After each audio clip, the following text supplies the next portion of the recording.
Ngiyabingelela-ke kuyena namhlanje siyajabula ukuthi ukhona la e-studio. Uphinda abe usomabhizinisi ngoba kuningi akwenzayo. Baba Dokotela Mhlonishwa uTimothy Myeni, siyakwamukela kuKhosi FM. Sisi Mama Mbokazi nabalaleli bonke boKhosi FM.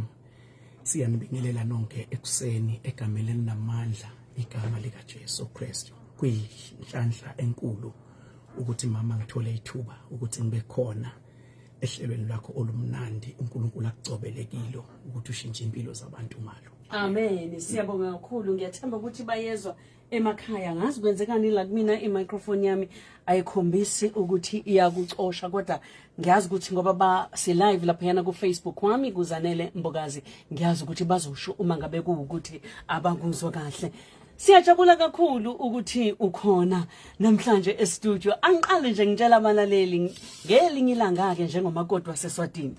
Siya drive lapha yana enobaba singena lapha entsoko sidlula ngaselubini sithi ukhuphu elibulini lubulini bese siya drive sikhuphuke bese sithi nje Tundu athi isencandweni ke la. Ngithi mina hawu kanti incandweni yigama lendawo. Mama Umbokazi, incandweni indawo igama lentaba le esazalelwa kiyo. Ikhala lithi lise incandweni. Ingakho ke sathi masi uNkulunkulu esithwesa lomphomolo sathi siyincandweni Christ ambassadors, okungukuthi ngamanxusa kaJesu endaweni yasencandweni. Lavela kanjalo ke mama igama eseliduma umhlaba wonke. Abantu sebangibiza uncandweni, abantu sebangibiza ubaba uncandweni, utata uncandweni eEastern Cape la West nase West. Sengaba utata uncandweni sengaze ngemukela. Utata baba ncandweni. Hayi siyajabula kakhulu kuba nawe lana namhlanje. Udume umhlaba wonke kwaba nesikhathi la encandweni uma ngabe une concert uwazi ukuthi makukhona incandweni kuzophuma nesinedolo, kuzophuma wonke umuntu. Kodwa ngaphambi ukuthi sikhulume ngaloko, usushilo ukuthi uzalelwe encandweni. Sasiyazi futhi siwumphakathi ukuthi uzalelwe ekhaya ebelinesisekelo, ngoba lento siyayibona ngoba ubusebenza nodadewenu nabafowenu ukuthi itshalwe ekhaya. Sitshele ngokukhuliswa kwenu ekhaya, niphuma ekhaya njani? Sisalwa indoda nomama si-11 sisonke. Abafana bawu9, amantombazane amabili. Sekwasala ke sesu10 kuhamba oyedwa usesomdala. So mina ngingunumber 9. uThabile is number 10 and umzo wakhe is number 11. So sikhuliswe ekhaya le-elder lapho baba abeshumayela khona ebandleni levangeli angi-elder. So angumfundisi, inkonzo iphekwa ekhaya, uSunday school wayenziwa ekhaya kuze abantu bazokhonza ekhaya. Aphume ubaba ahambe nathi sihambele imizi kushunyayelwe ivangeli lafakwa ekhaya, kwenzeka umangaliso sayemukela lento ekhaya. Sibancane sicala ukucula, sibancane kakhulu. Sasithima sicula sacala kwathiwa inkanini Sunday school choir. That's when we started singing. Sihlabela esimvuselelweni, emishadweni, kuma engagements lapho nje sikhona khona ibandla levangeli lapho sikhonza kilo wenzeka khona. So lento uNkulunkulu yayilandelwa into umama ayizwa nesikhathi athi uyovala ku number 6 uthi uNkulunkulu wafika kuye ebusuku wathi ungavali Solomia ngoba lengo uyovala inzalo wayithi uyovala ezosithupha uthi wasithi uNkulunkulu ungavali le ngemuva kuza abafundisi. My God.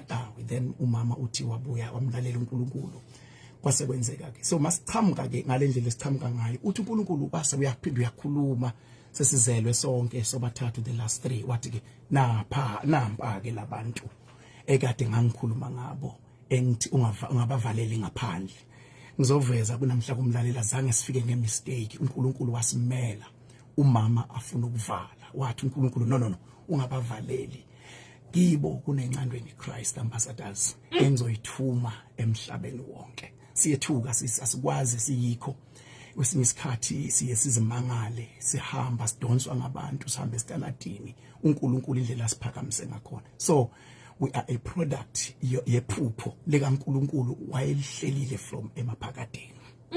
Sizwa kahle wakhula wazalwa kanjalo wakhula waya esikoleni umntwana onjani esikoleni, isitshalekile yini lembewu kuwena noma usenza izinto zoba ezenziwa abanye abafana? Ngikhule njengaba bonke abafana until ngifika kwa form 4. uNkulunkulu amuhle ngafunda esikolweni lapho khona kwakune Bible School eNew Haven. Lapho kwakuneqembu elalingibusisa kakhulu empilweni yami, iKhuzizona Gospel. iKhuzizona Ishlatshela ubaba uFrans Dlamini. So ngafunda khona. Frans Dlamini angithishela wami, angifundisa. Acula ke. Wayethi mayishaya athi ngizohamba noJesu, shaya keyboard. Afika kule party ethi zikhetheleni nina ukuthi ngibani niyakumkhonza. Kwakwehla inyembezi mambukazi emehlweni ami ngisesikolweni. Bebathi abantu ngizophuma eklasini ngingene eBible School ngendlela into enamandla yangibamba ngakhona, kanti uNkulunkulu ushiqelela ubizo abe angibize ngalo, angibizela ku ministry yokucula igospel. Ngathi ngicula kwesinye isikhathi kwakhuluma umunye umfundisi owayekhona lapha eBible School, babushoda imsibo seSwazini. Ngacula yini ingoma, wayesekhuluma athi uthi uNkulunkulu ngingakakhiphishe neyodi album, wathi uthi uNkulunkulu angikutshele ukuthi uzoba ngumuntu omkhulu emphakathini, kunezinto ezinkulu ayibeke kuwena, ziphathe kahle zize lezo zinto ziphume. Ngalibamba lelo gama, uNkulunkulu wangenzela ubusa. Ukhula ekhaya wenza imisebenzi njengabanye abafana, mangabe ngibuka le ndawo yasencandweni, indawo yasemakhaya. Ukhule kanjani? Bewulusa, ikupho kwenzile njengomfana? Umangaliso owawenzeka mangilusile. Uyazi baba wayethanda njalo ukuthi inkomo iphume nami, angazi kanjani. Wathi njalo mangilusile kube nesikhathi lapho khona uNkulunkulu evela khona, ngizibone ngime phambi kwesicuku esikhulu ngicula, ngize ngikhale ngisesigangeni. Zehle inyembezi ngiyimile esigangeni ngilusa inkomo, zehle inyembezi ngiyibona ngiphambi kwesicuku. Kuze kube namhlanje ngithi masicala ukucula sekwenzeka ngathi nayi lento engangiyibona ngingayi-understand ukuthi iyayenzeka kanjani. Ngangize ngime bebaze bahlekise ngami ekhaya ngoba lokukhala engikwenzayo abazalwane abanye bathi ngiyatetema, ngimakhala njalo. Lento iphakathi indlela uNkulunkulu angenza ngayo, wangenza umoya wami wathamba. Lana ngithi ngicala ingoma ibese yenzeka lento, ibese asiyenze awusho nje efikayo njengamanje esenhlizweni yakho, ngoba mina ukuba bengizosikhethela bengizothi Christ died for me. Nkosi yami bohlala lenkosi njalo phakathi naphakathi, noma yiphi nje awusho silizwe lebakithi sicela ukulizwa lelizwe. Wakhazimula uJesu mhlayelenga eCalvary, wathi kuphelele kufeziwe, baba siyabonga. Nkosi yami iyo siyabonga.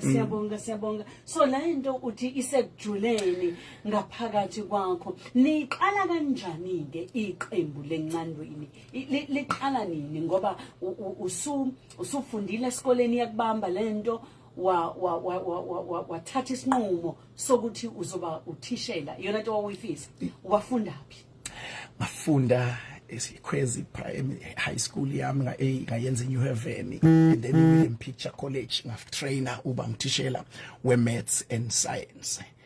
Incandweni sesivele sesiyiqalile lapho, njengoba ngishilo ukuthi ngelanga lokungcwatshwa kukababa wafa ngo-1997 kwaba yima siyilontsha lelo langa lelo sacula the whole night.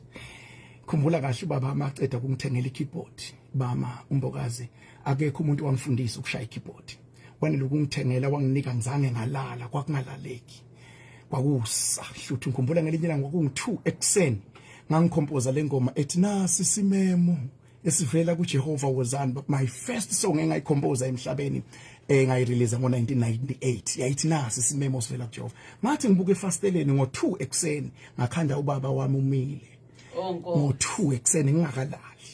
And then wavuka ekuseni wabiza umama wathi Solomia, wathi Timothy wozophinda uhlabele le ngoma boyihlabela ngo-2 ebusuku.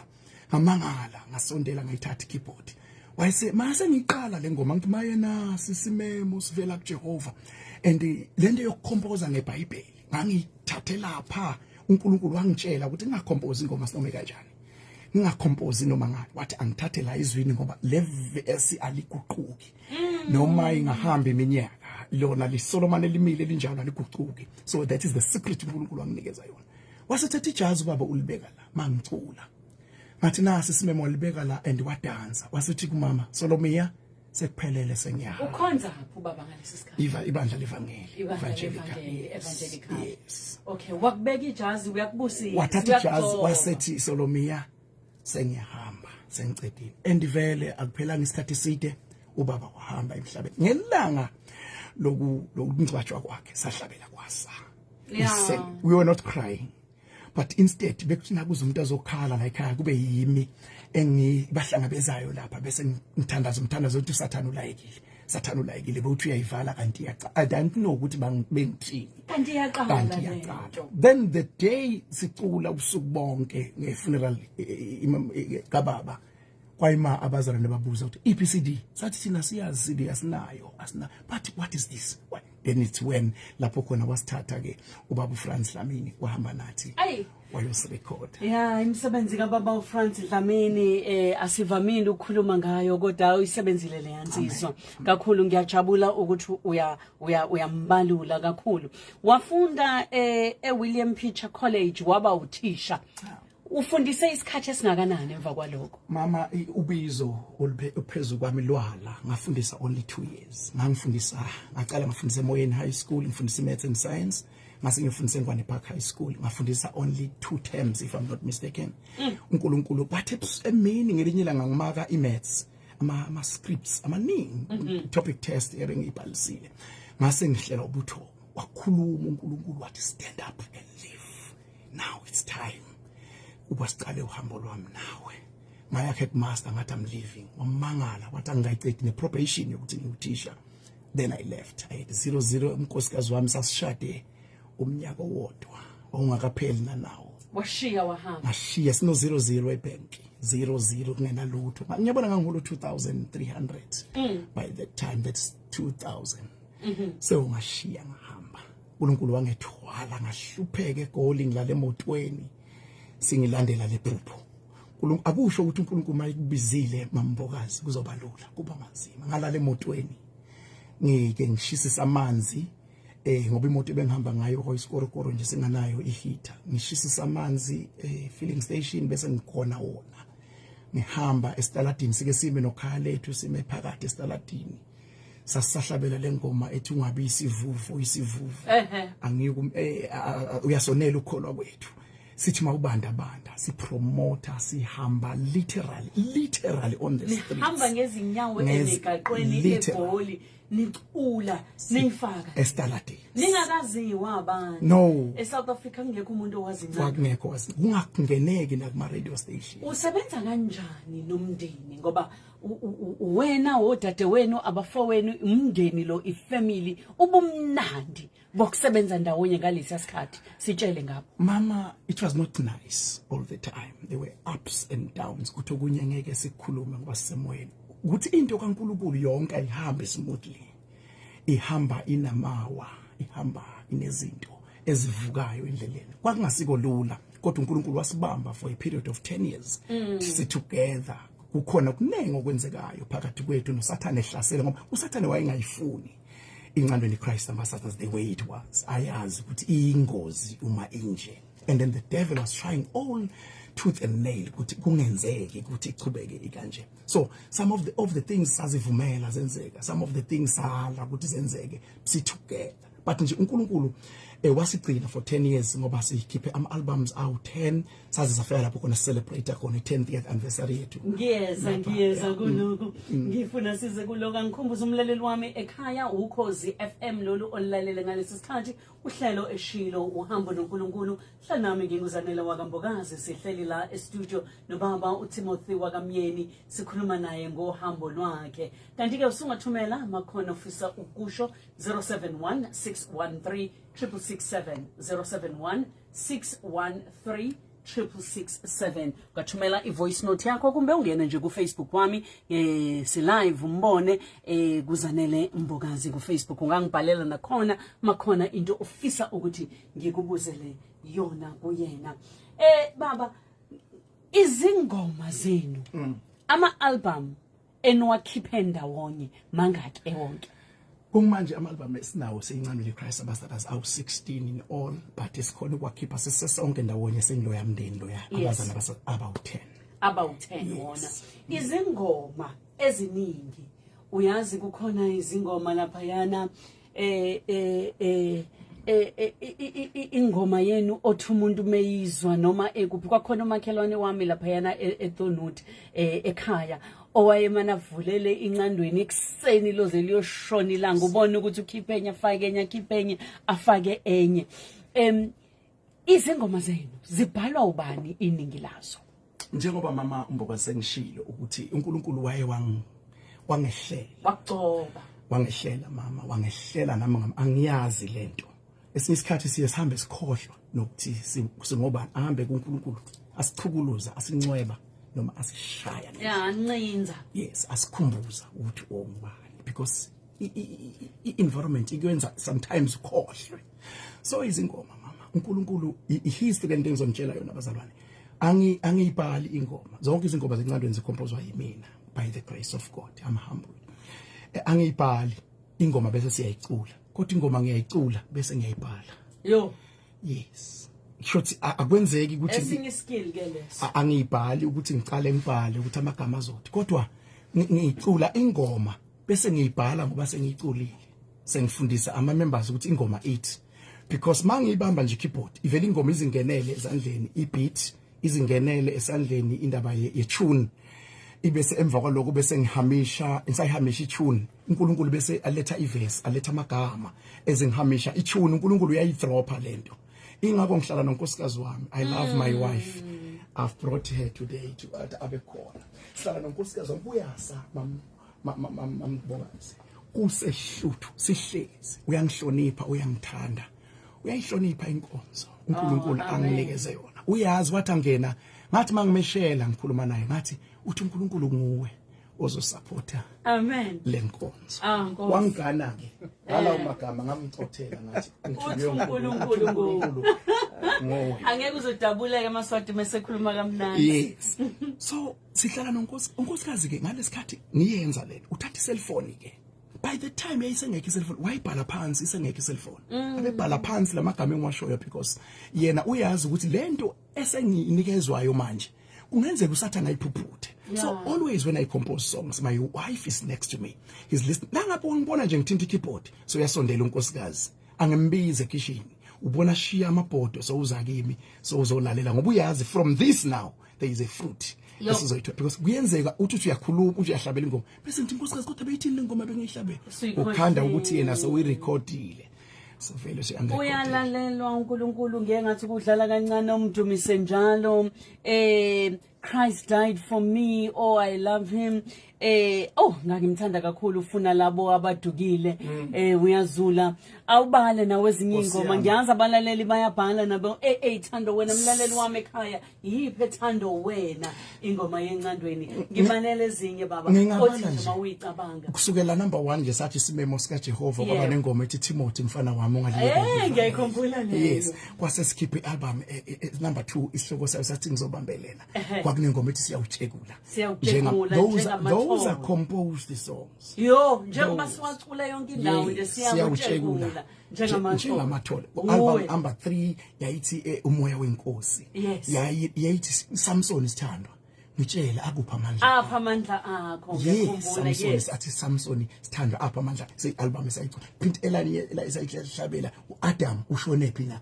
Usudlile na? Yes. Izone izingoma esayicula saphinde sakhipha album ethi bakhiphe Moses. Ngizwile ukhala kwakho. Ngikuzwile. All those are composed songs asihlabela ingoma esizwe kumuntu.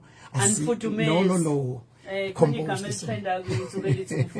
Nkosi yami sathi sikuzwile ukukhala kwabo kunengoma lapho ethi ugqoke njani. uNkulunkulu wangitshela Mambokazi wangitshela kungaqala ukugcokwa kanje wathi uNkulunkulu kunabantu abezokuncaba ukugcoka in the near future wathi angithi ugcoke njani ngoba uyazi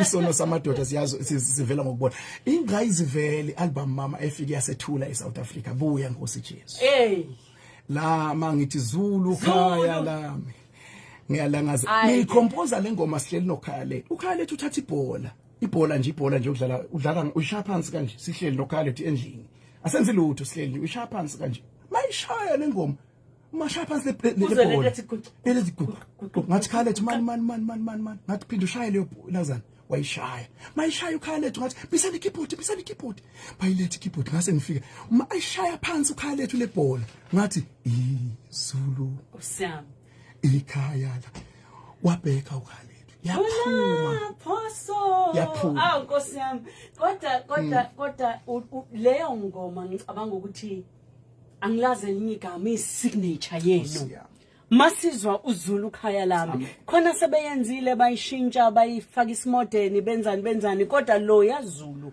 khaya lami siyazicelela kubazalwane nabo bonke abazalwane abasilalelayo ingoma zencandweni vele mama ziyaculwa nationally einkonzweni zonke internationally ba international sishabuliswa ukuthi abaningi bayibasishayele ukuthi sicela ukuyicula ingoma ethi sicela ukuyirecord mhlawumbe sisho okay you can do it abanye bavele bangena e-studio bayirekhode ingoma bangacredit nokusho ukuthi le ngoma le icompose incandweni Christ ambassador so izinto ehlangana nazo endleleni but ke okumcoka kakhulu ukuthi ivangeli liyahamba mama noma ama copyrights are reserved but okumnandi kithi ivangeli liyahamba but sizoyilungisa ngendlela esizoyikhuluma ngayo mama ngiyakholwa sizombuza eminye imibuzo impela siyafuna ngifisa ukwazi ke baba umyeni ukuthi usuphumile ekubeni uthisha uyacula manje usuqala nokuduma usungenile nala eningizimu Afrika uyathandwa kakhulu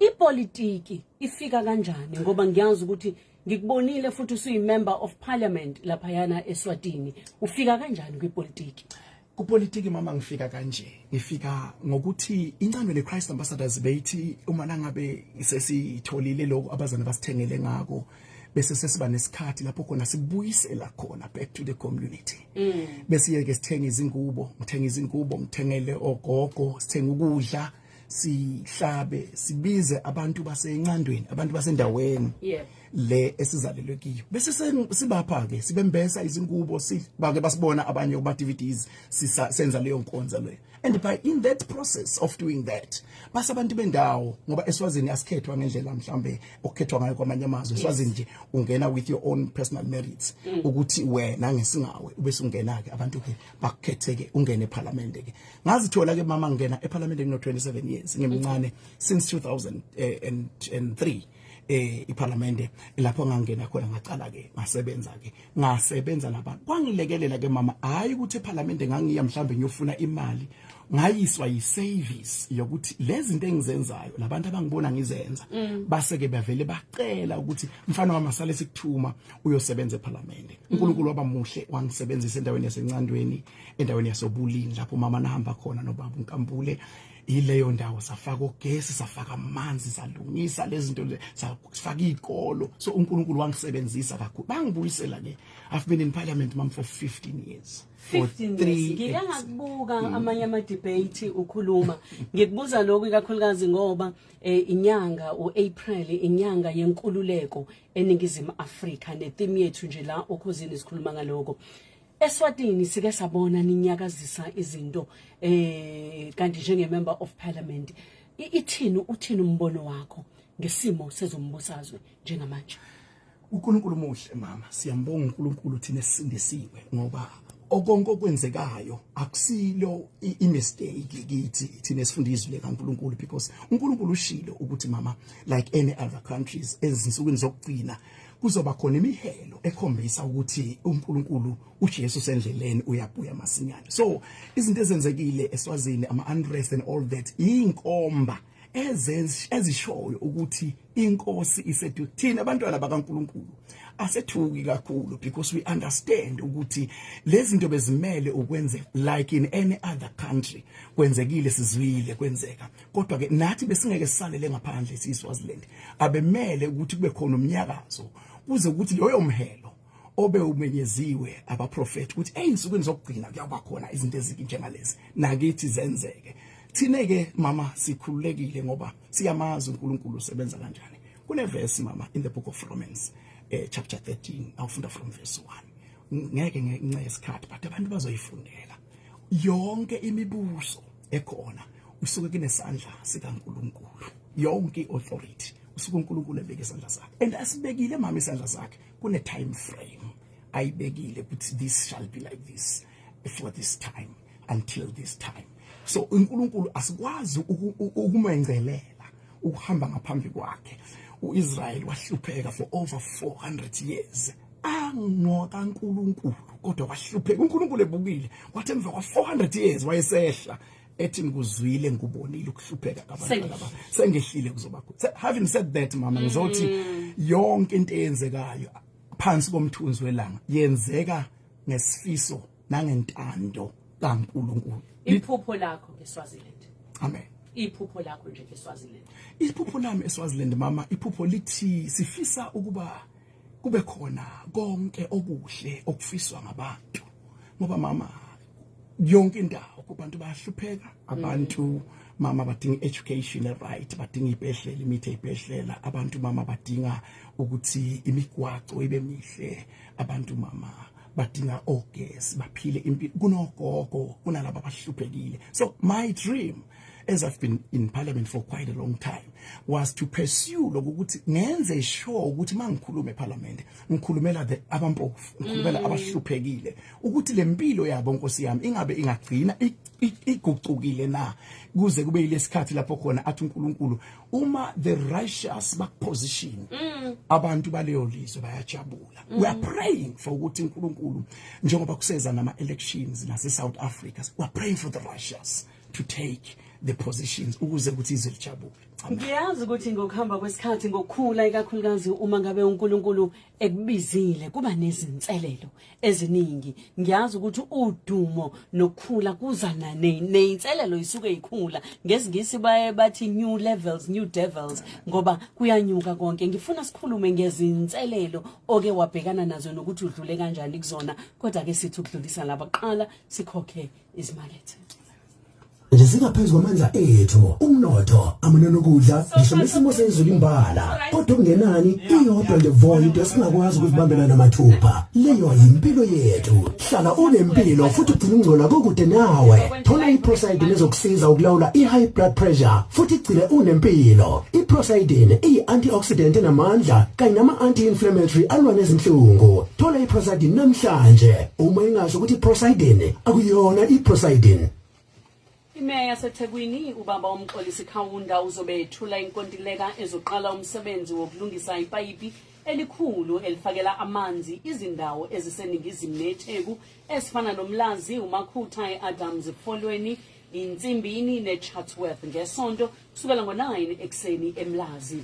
Umkhandlu weTheku usuliqalile uhlelo lokuba nezithangami zomphakathi ngohlelo lokudidiyela elwentuthunko kanye nesabelo zimali sonyaka ka-2024 nonyaka ka-2025. Lezi zithangami zizokwenzeka kulezi zindawo ezilandelayo. Mhla ka-6 ku-April kuzobe